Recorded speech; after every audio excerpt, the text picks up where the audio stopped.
matin du 27 février, le journaliste français est saisi par le spectacle de la rue. C'est une fusillade incessante. Les soldats tirent en l'air. Ils se dirigent vers l'arsenal voisin. Je les suis. Ils en font le siège.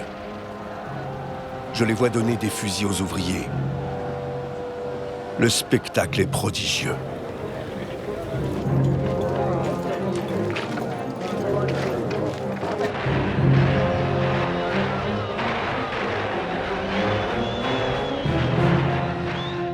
Près de 40 000 fusils et 30 000 revolvers vont être ainsi distribués.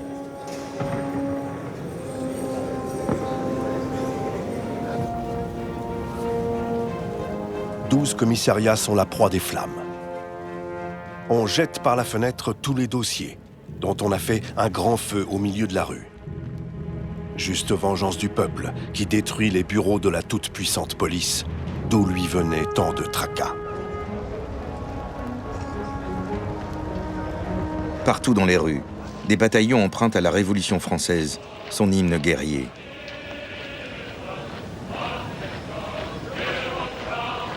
Nous renonçons au vieux monde, nous secouons la poussière de nos pieds, nous n'avons que faire d'une idole en or et nous méprisons le diable tsariste.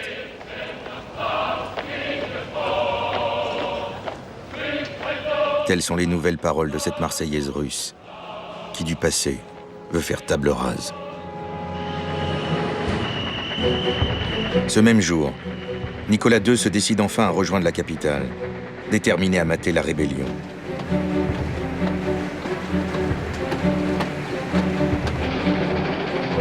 Mais le convoi impérial n'arrive pas à frayer son chemin.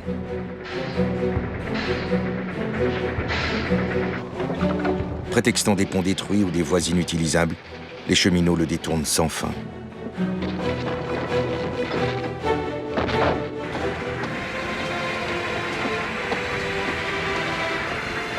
Pendant ce temps, à Petrograd, le pouvoir de Nicolas II se désagrège. Sous les ors du palais de Tauride, les députés de la Douma se dressent contre le tsar. Au cours d'une session extraordinaire, ils prennent leur autonomie.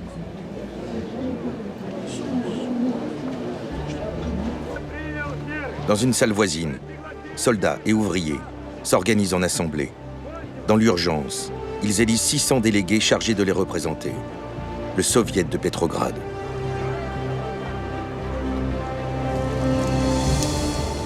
Ce soir-là, dans un même élan, tous ces hommes forcent le destin.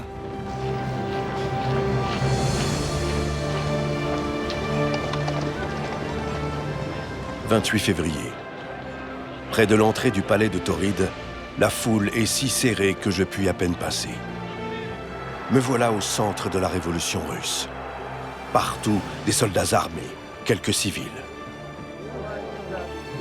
Par terre, des boîtes de conserve vides, des boîtes de cigarettes, les débris de la nuit passée là par 2000 hommes.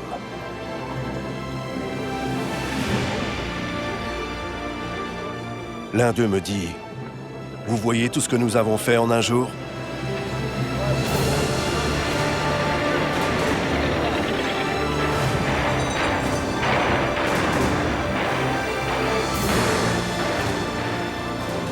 Dans l'euphorie générale, les révolutionnaires ouvrent les portes des prisons. 8000 détenus, dont des centaines de prisonniers politiques, goûtent enfin à la liberté.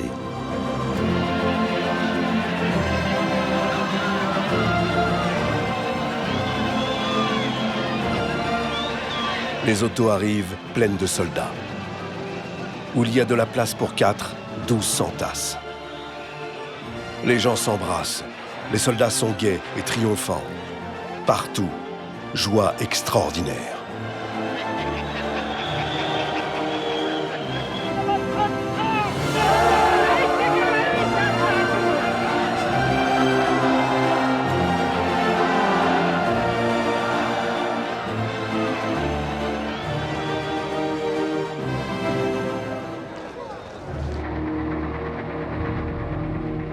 Désormais, le tsar n'a plus aucun soutien.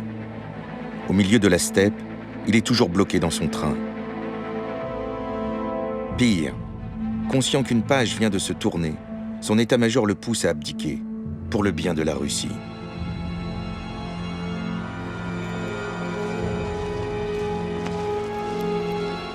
Résigné, Nicolas II renonce au trône. Ainsi s'achève le règne des Romanov.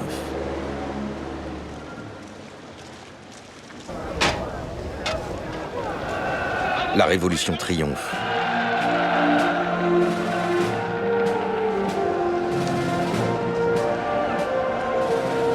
Pour effacer des siècles d'autocratie, la foule s'empresse d'arracher les symboles impériaux qui ornent les devantures des magasins.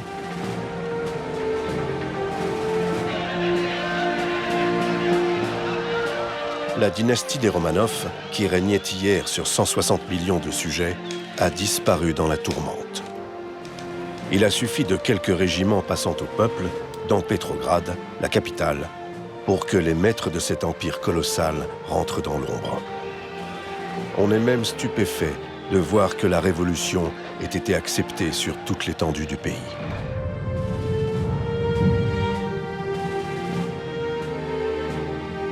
La volonté d'un peuple vient d'entrer dans l'histoire. La presse internationale annonce son avènement.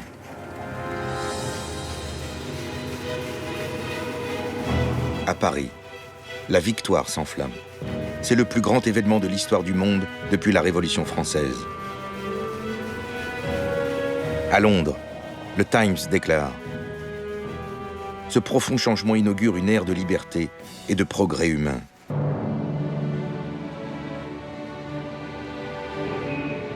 À New York, pour Léon Trotsky, révolution rime avec amnistie. Enthousiaste, il s'embarque pour rejoindre sa patrie.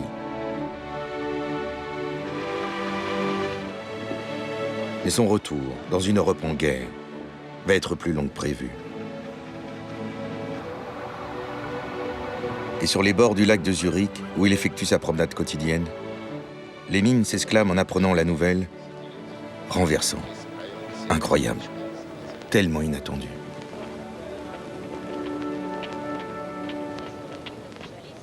Convaincu que cette première étape de la révolution ne sera pas la dernière, il décide de revenir au pays, à tout prix.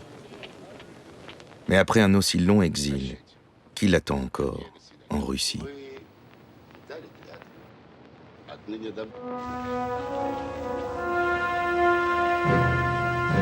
Pour l'heure, Pétrograd pleure ses morts. Les victimes de février sont inhumées au cœur de la capitale.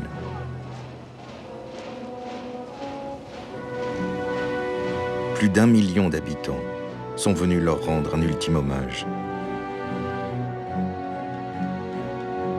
Claude Anet est impressionné par l'ampleur de la cérémonie.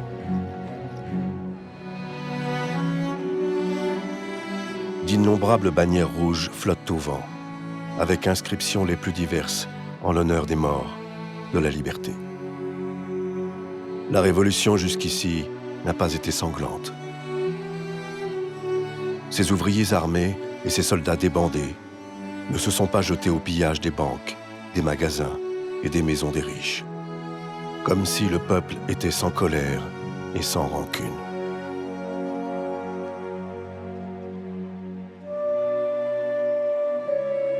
Les groupes qui défilent devant moi sont diversement composés. Voici des miliciens, brassards blancs au bras, fusil sur l'épaule. Voici des bourgeois. Voici des soldats. Mais la foule innombrable, ce sont les ouvriers et les ouvrières. Celles-ci passent, le fichu de laine entourant la tête, suivant la mode des femmes du peuple.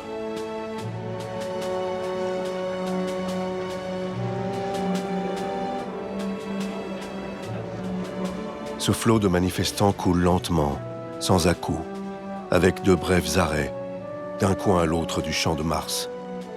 Et leurs silhouettes noires se détachent en masse sombre sur le blanc de la neige.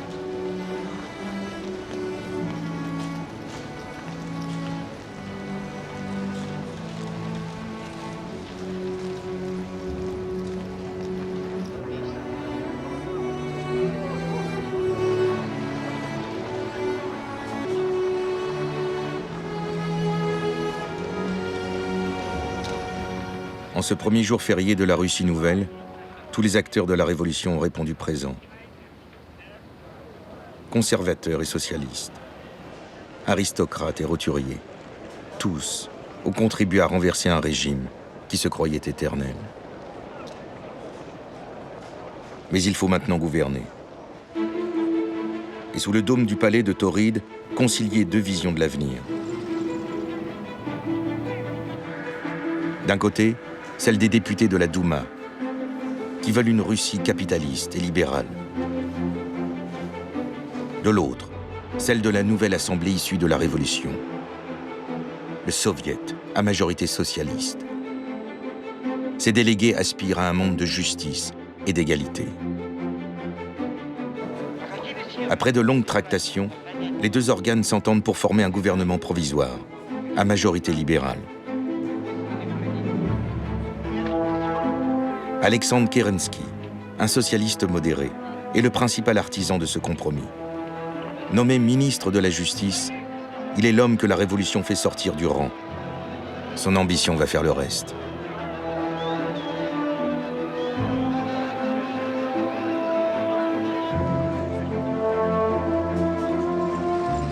Le premier objectif de ce gouvernement est simple, instaurer la liberté. Vaste programme. Le décret numéro 1 est immédiatement promulgué. Abolissant les châtiments corporels dans l'armée, il rend aux soldats sa dignité. De sujet, il devient citoyen à part entière.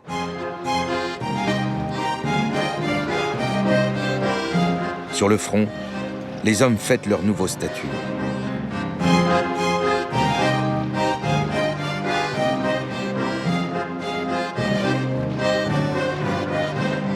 Malgré la guerre, on oublie les restrictions, la pénurie.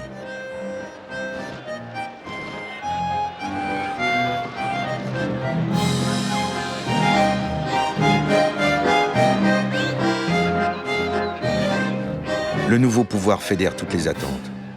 En quelques semaines, des mesures spectaculaires sont prises. Elles rompent, sans esprit de retour, avec l'ordre ancien. Liberté de réunion, d'expression, de presse, amnistie générale, abolition de la peine de mort, suffrage universel.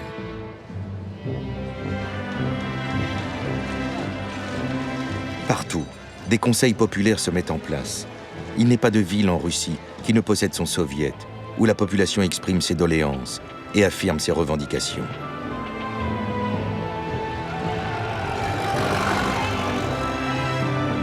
Le pays se rêve, le plus libre du monde.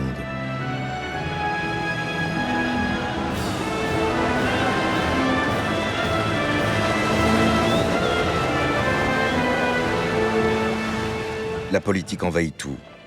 C'est le triomphe du meeting permanent.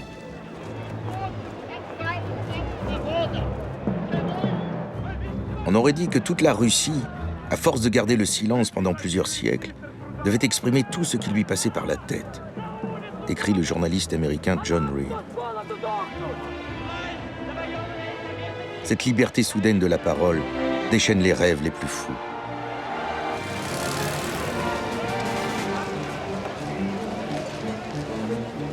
De Vladivostok à Mourmansk et de Tachkent à Odessa, la mosaïque des peuples qui composent l'Empire, opprimés jusque-là, prétendent aujourd'hui à l'autonomie.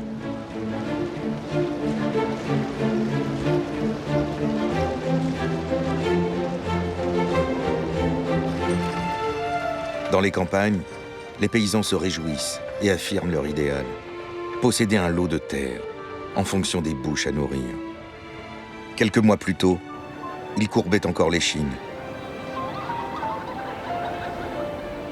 Dans notre village, chacun était soulagé, comme si un gros rocher avait soudain été retiré de nos épaules. Les gens s'embrassaient de joie. Ils disaient que la vie serait belle à présent, raconte un moujik.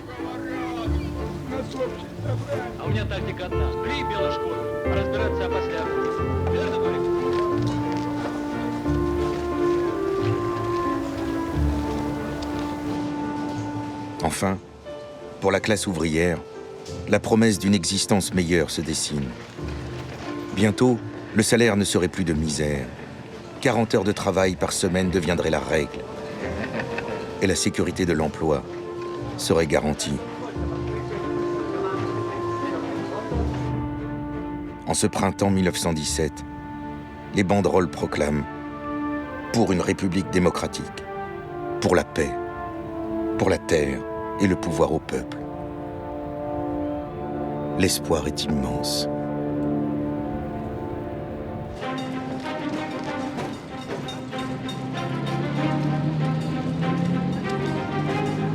Passé l'exaltation des premiers temps, le nouveau gouvernement doit se confronter aux dures réalités du pays. Comment instaurer la démocratie alors que l'ennemi est aux frontières et que la pénurie pèse sur la population?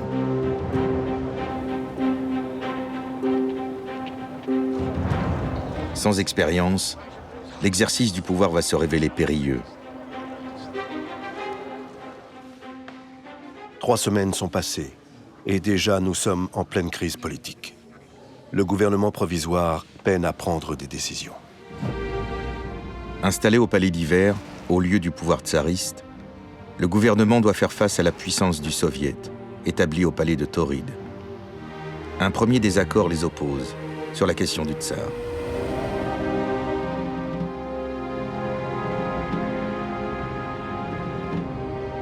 Assigné à résidence depuis son abdication, Nicolas II vit reclus avec sa famille dans la banlieue de Petrograd. En attendant que l'on décide de son sort, il s'efforce de tromper l'ennui. À 2 heures, je me suis promené. J'ai travaillé en plein air et joui du beau temps, écrit le tsar déchu dans son journal.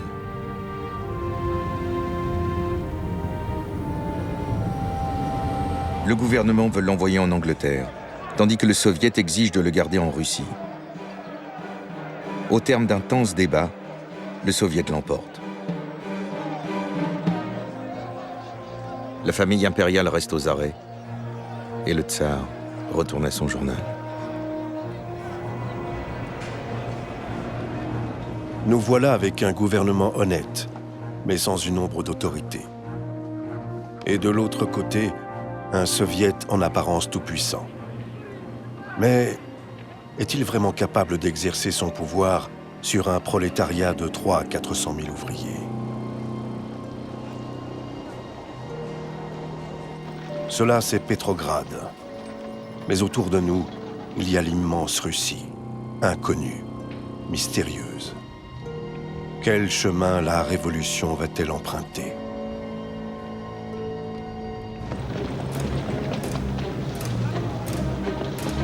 Pendant que certains s'interrogent, le nouveau citoyen russe entre en scène. Dans toutes les couches de la société, dans tous les corps de métier, une multitude de comités apparaissent pour prendre en charge le quotidien.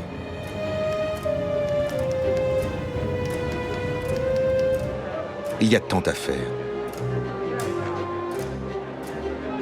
Les comités d'étudiants établissent les programmes scolaires. Les comités de comédiens décident des spectacles. Les comités de cheminots gèrent le trafic.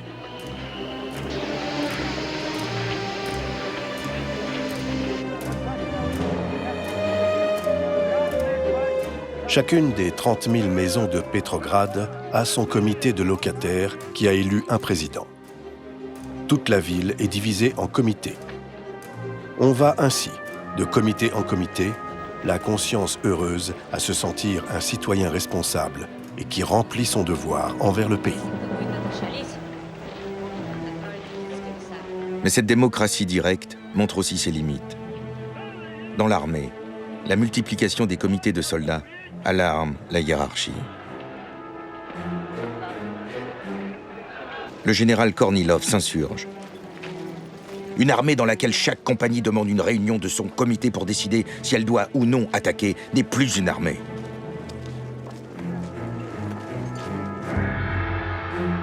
Pour ces soldats citoyens, la question est de taille.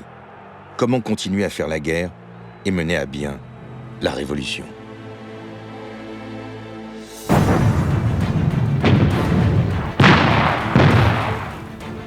Les Alliés n'ont que faire de ces atermoiements. car la guerre reste au cœur de toutes les préoccupations. L'ennemi tient bon.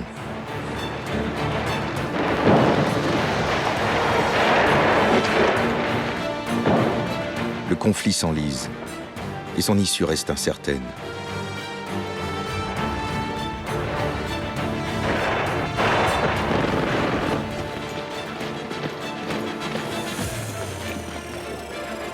L'arrivée des troupes américaines sur le front ouest pourrait changer la donne, à condition que les soldats de la Russie nouvelle tiennent leur position. Rien n'est moins sûr.